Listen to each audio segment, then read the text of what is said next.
when you meet somebody, the first thing you'll do more than probably is ask them what they do. And then they'll tell you what you do, and you'll place them consciously or unconsciously on a hierarchy from a brain surgeon here to, I don't know, whatever it is down here. But it's not a coincidence there's a brain surgeon up here, because intellect and reason are the most significant things for our society. You know, to get on well in a society, you need to be clever, you need to be smart, you need to be quick of thought, and so on and so forth. And so therefore, within our Western society, there's a temptation to think that that's the essence of what a human being is. And if you then take that into a religious context and say, well, that must be where the soul is, then that's when difficulties begin to be asked, because problems with your mind become problems with your soul, become problems that have to be dealt with in a very particular way, in a spiritual way in that sense. Unapologetic from Premier Unbelievable. John, thank you so much for joining us today. We've spoken a little bit about kind of your life as a psychiatric nurse, and then going into chaplaincy and becoming an academic theologian. And we spoke a little bit kind of generally about spiritual care and suffering and things like that. But what I'd love to do is to talk specifically about an area which is obviously a huge area of expertise for you, but talking about how to kind of support people with mental health struggles and mental health difficulties. And I don't know whether this is just kind of anecdotally and what I've seen, and I do a lot of work with young people, so I don't know whether it's just heightened in that area. But what I've seen is that sort of post-COVID, we seem to be in this kind of mental health crisis almost. I just wonder whether you would have something to say about why that might be, and I guess crucially, what we can do to begin to alleviate some of that suffering when it comes to mental health difficulties. It's a difficult time for not just young people, for all of us in that sense, because one of the things that's clear is that, for example, anxiety levels across the world are significantly raised just now. And when you think about it historically, it's not surprising. Think about the past 30 years. So you have the financial crisis of 2008, whenever it was, 2008, where we suddenly realized that money didn't exist. Right? The thing that we were all saving up for, turns out there's nothing to save. So you're really vulnerable. And then you have the pandemic that indicates that actually tiny little microbes can have a devastating effect across the globe, and that you are mortal. You may have not have thought that before, but you are thoroughly mortal. Then you have war in Ukraine, and then the threat of nuclear war. All these things accumulate to make people really, really anxious. Now, bearing in mind that for many people, there is no coherent story that holds all that together. So for Christians, or actually for any religious people, there's a narrative there that takes you from beginning to end of history, and you can see, well, yes, there are things in here. Many people just now don't have any stories to hold that together, so therefore you can't alleviate your anxiety because there's nowhere to go to alleviate it. So you just have to live with it in that sense. And so we live with a very anxious society, which obviously has manifested itself in young people quite sharply, but it's manifested in people across the globe.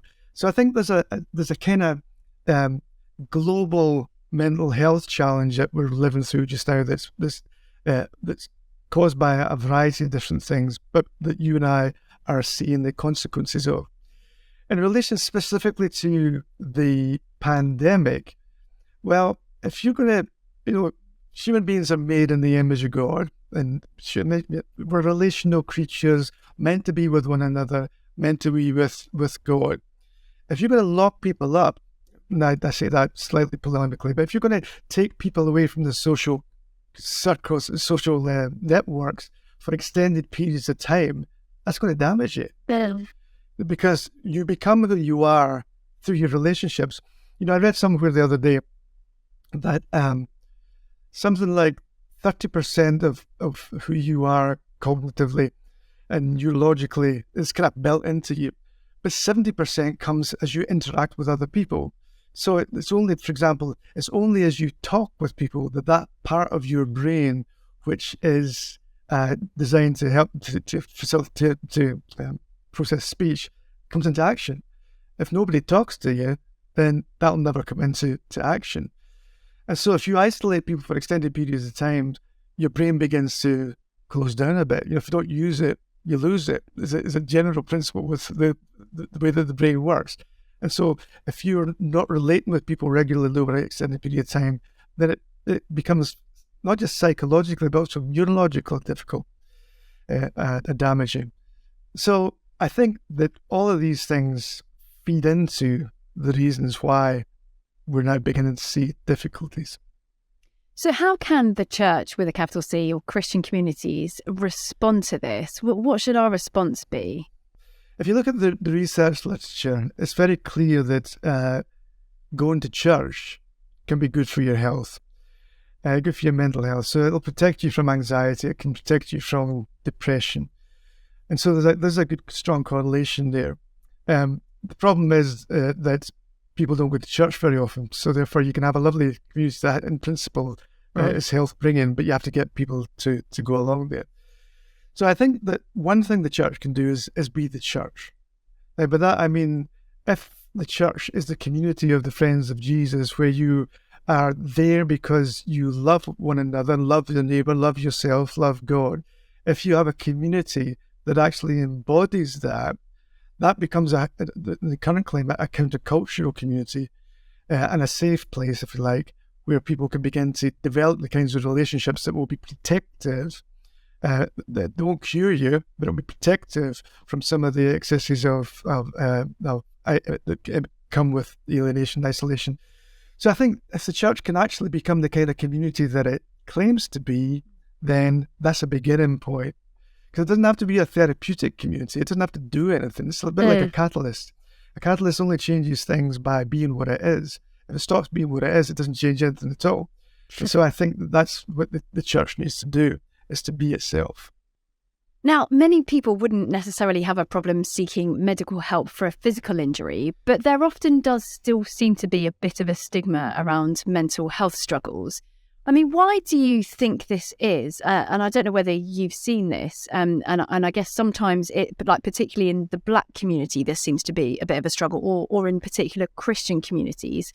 Why do you think this is? And I guess more importantly, how do we overcome this stigma around mental health difficulties? I think that one of the problems, or one of the challenges, is that culturally we tend to be rather dualistically. I mean, you can see that quite straightforwardly. Think about it. When you meet somebody, the first thing you'll do, more than probably, is ask them what they do. And then they'll tell you what you do, and you'll place them consciously or unconsciously on a hierarchy, from a brain surgeon here to, I don't know, whatever it is down here.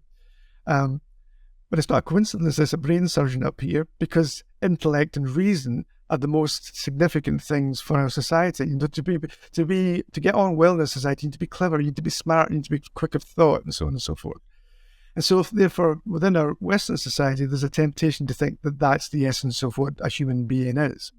And if you then take that into a religious context and say, well, that must be where the soul is, then that's when difficulties begin to be, because problems with your mind become problems with your soul, become problems that have to be dealt with in a very particular way, in a spiritual way in that sense.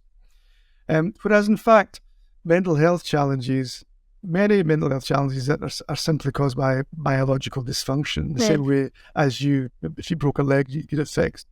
Other mental health problems are caused by social dysfunction, by people being coming from families where they've been broken, where the family's been broken, or whatever it is, and that they grew up with a poor self-esteem, poor sense of who they are, and that manifests itself into mental health challenges.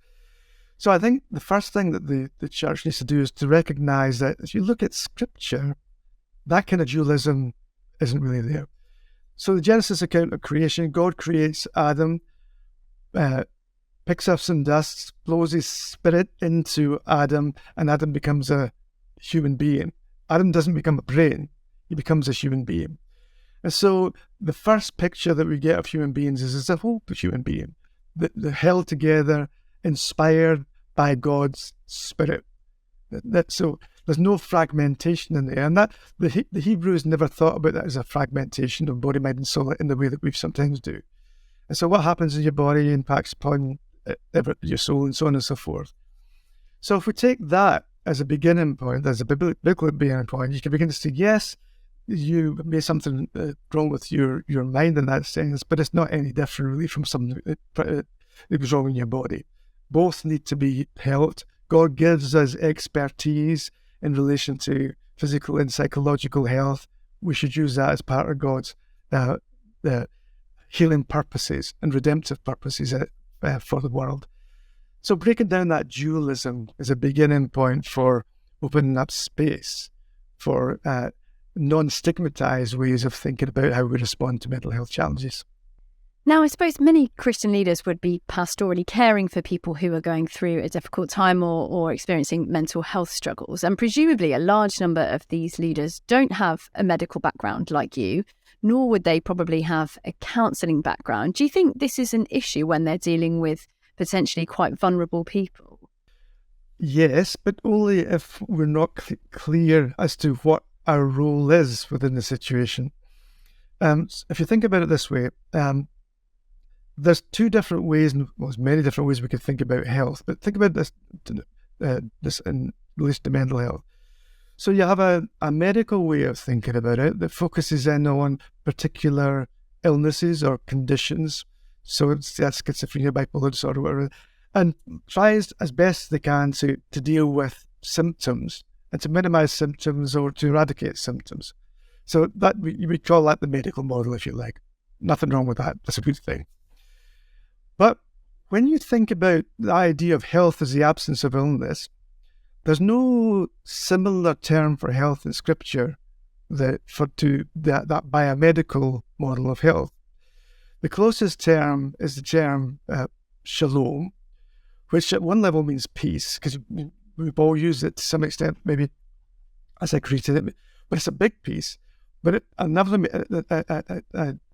level means something else. So it means peace, but it means peace with creation, peace with God, peace with yourself in that sense. It's a big piece in that sense. But the core meaning of the term shalom is justice, righteousness, right relationship. So to be in shalom, to experience health in that sense, is to be in right relationship with God. So that means that you can be somebody who has serious bipolar disorder, or somebody who's right at the end of their life, dying, and you can be really healthy.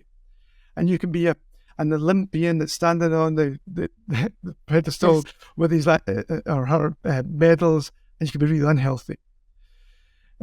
So the purpose of health, the thing that makes us healthy, is to be in right relationship with God. Now, that's the space that the church needs to inhabit, not apart from what medicine has, but alongside of it. So when these two models of health work together, then we really are in a position where we can become healthy. The church brings something really important to the table: friendship, the gospel, ways of thinking about how to become and remain related with God. Medicine brings its gifts that it needs to do to enable people to deal with the physical and psychological problems that they're going through. But if you can get these two things to work together, then you truly have a faithful model of healing. So it's getting that conversation. Pastors can't do it on their own. Psychiatrists can't do it on their own. You need to have that conversation. I mean, obviously a huge part of this is what you've just been talking about, but how important is spirituality for those who are experiencing mental health struggles? Oh, very important. Because, well, for two reasons. So spirituality, as I've said before, relates to these big questions of who am I, where do I come from, where am I going to, and why. Think about it. If you get a diagnosis like schizophrenia, as an example, all of these questions are changed. Suddenly you've got a new name. Who am I? Where do I come from? Well, I don't come from where I thought I was. Where am I going to? No idea. And why? So it's automatically a spiritual experience in that way. And so what you'll find is that that's the case for depression, for anxiety, that it unsettles you in a very particular way that you kind of lose a sense of who you are. So spirituality is fundamental because I think that most mental health challenges in that sense have a spiritual dimension to them. And spirituality is obviously important in terms of how people respond to their experiences and the kinds of interventions, the kinds of help that people need. So I think it's very important. And for many people who are experiencing depression, anxiety, lots of mental health struggles, belief in God can be really difficult because of what they're going through. So how can we help to support, cultivate, grow spiritual lives in the midst of those mental health struggles? Because I don't know about you, but I quite often hear people, and particularly in a kind of church setting, they'll talk about, oh, this was my struggle, but now I've recovered and here's how. Like when they're in the midst of the mental health struggle, how do you help them in the middle of that? Not afterwards, once things have got a little bit better, but like right in the middle of it. Well, I think that the only thing that you can do is to be present. Now, for most of us within the average congregations, we're not psychiatrists or psychologists, so we can't offer counselling or medication, but we can offer friendship. We can offer accompaniment as people go through these really difficult issues. And we can offer things like forgiveness and reconciliation, where people have done things that they regret or they've said things that they wish they hadn't. We can be, if you like, true disciples. We can truly reflect Jesus in these kinds of situations. And so you can be a place of home when people find themselves homeless in that way. And I think that's the essence, really, the essence of discipleship, the essence of Christian community is exactly that, creating a space where homefulness is available for all people. And I think that's the biggest gift that the church can give, but always in collaboration with those experts that really know and understand what is happening at a different level. So I think that these are not small things. Yeah. But we need to be confident in what we bring to the table. Mm. And so how do we help people who are really struggling with their mental health, whatever that looks like, to experience God? Well, sometimes you don't experience God. Sometimes you feel nothing. One of the things that's interesting about, we oftentimes think about something like depression as feeling sad. But actually depression, if you speak to people who are depressed, it's actually feeling nothing. So in that sense, you don't feel anything. But one woman that I spoke to in relation to a piece of research I did a while ago, she describes things like this. She was talking about her experience within a charismatic congregation. Well, as she put it, a happy, clappy congregation.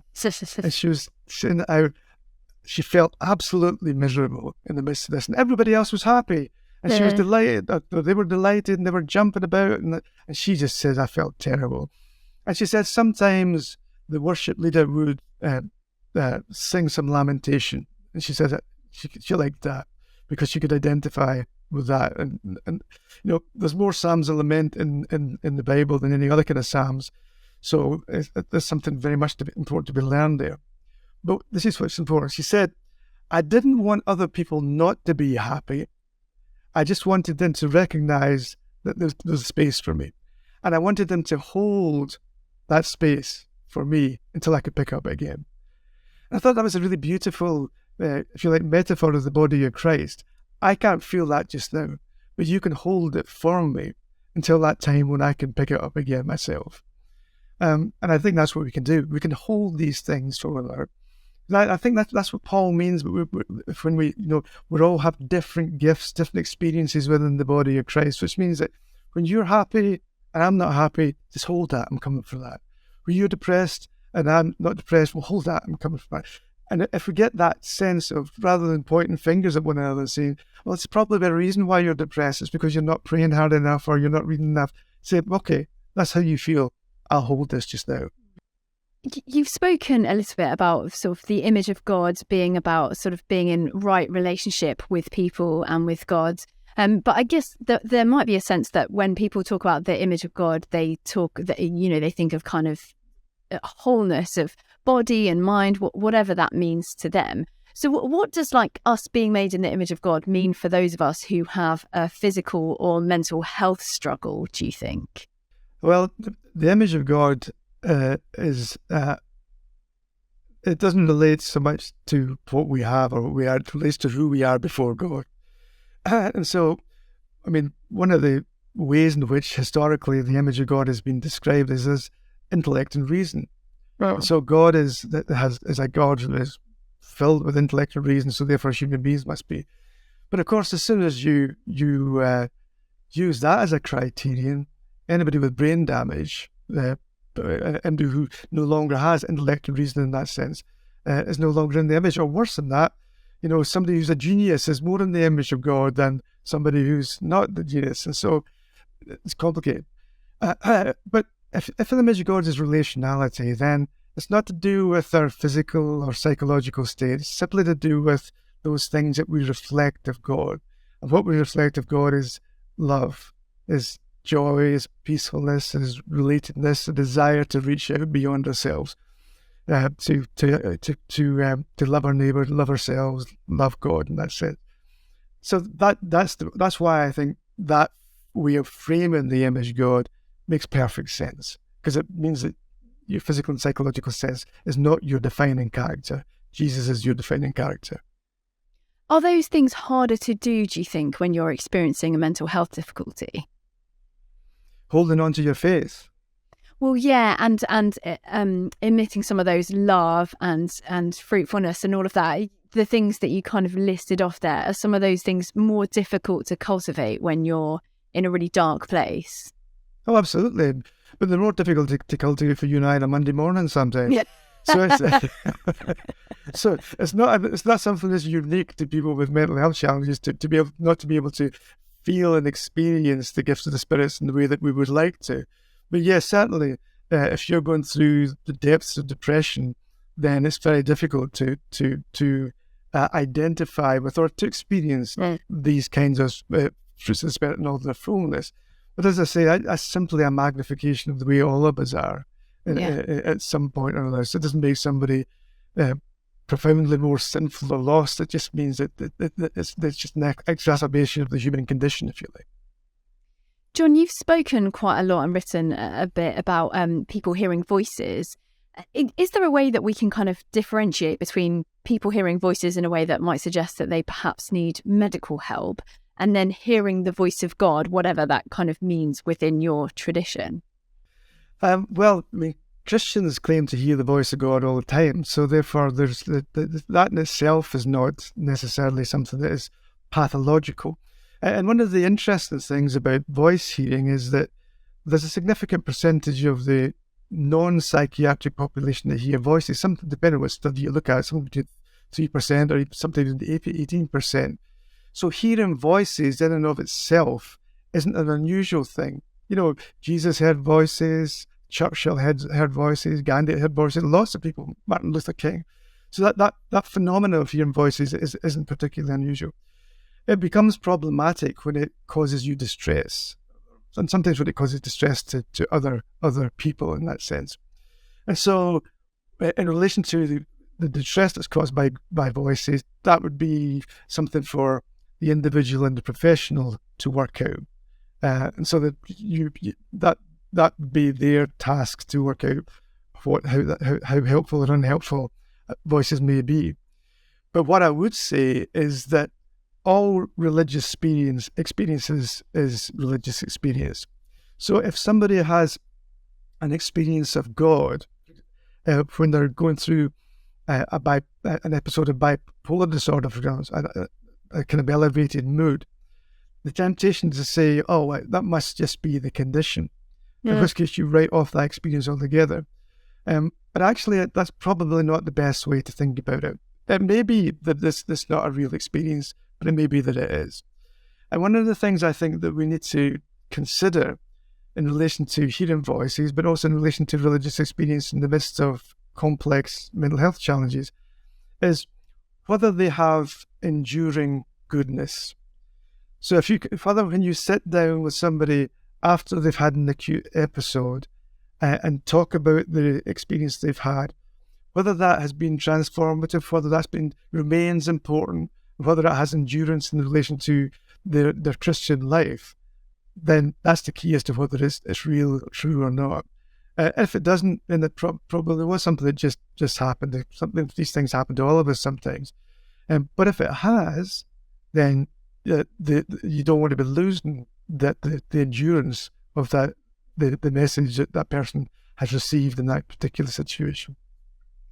John, as we come to the end of this episode, I'm sure most people know a young person who is struggling with mental health challenges. It sort of seems to be, we've talked about this already, a kind of pandemic of a mental health crisis among our young people.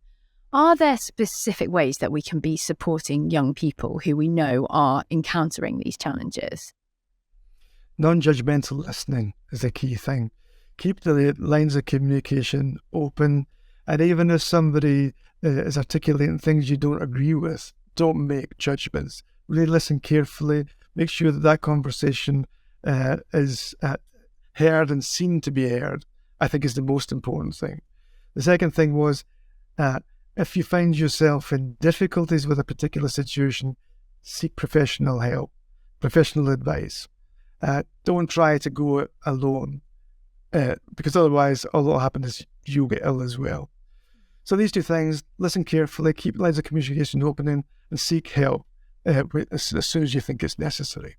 And finally, John, what hope do you think Jesus can bring in the midst of some of these really difficult situations where people are experiencing really difficult mental health challenges? Well, Paul is very clear on that point. He says, nothing can separate us from the love of God. So he doesn't say nothing can separate us from the love of God apart from depression, anxiety, dementia. He says nothing can. And so that's the rock on which all of us need to stand in the midst of whatever situation that we're in, that nothing can separate us from the love of God. And then when that rock sinks in, we can build everything else on top of that. John, thank you so much for that. That's all we've got time for today, but we are going to be talking a little bit more about dementia specifically. So thank you so much. Oh, you're welcome. Unapologetic from Premier Unbelievable. For more shows, resources and our newsletter, visit premierunbelievable.com.